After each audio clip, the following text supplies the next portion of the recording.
العالمين الرحمن الرحيم مالك يوم الدين نحمده ونصلي علی رسولہ الکریم اما بعد. عزیز ساتھیو، ایک آدمی نے حضرت ابو ہریرہ رضی اللہ تعالیٰ عنہ سے پوچھا کہ مساکین طیبہ کیا ہے، اس سے کیا مراد ہے؟ قرآن پاک میں نا مساکین طیبۃ فی جنات عدن ذالک الفوز العظیم واخری تحبونها نصر من اللہ، اس سے کیا مراد ہے نا؟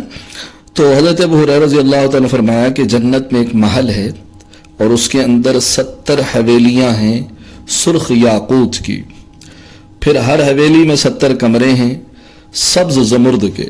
حویلیاں جو ہے وہ سرخ یاقوت کی اور یہ سبز زمرد کے.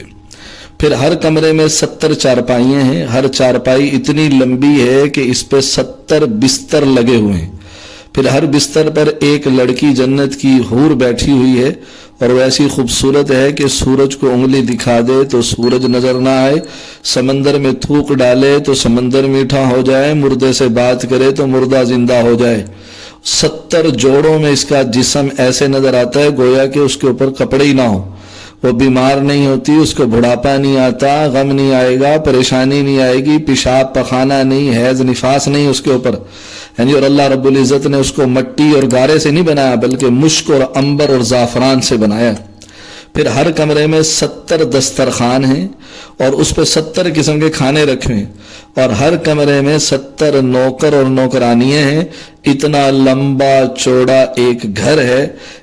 اور پھر اللہ تعالیٰ اس ایمان والے کو، نیک آدمی کو، اس مجاہد کو، اس روزے دار کو اتنی طاقت عطا فرمائیں گے کہ یہ آدھے دن میں یہ سارے کھانے بھی کھا سکے گا اور تمام حوروں سے مل بھی سکے گا.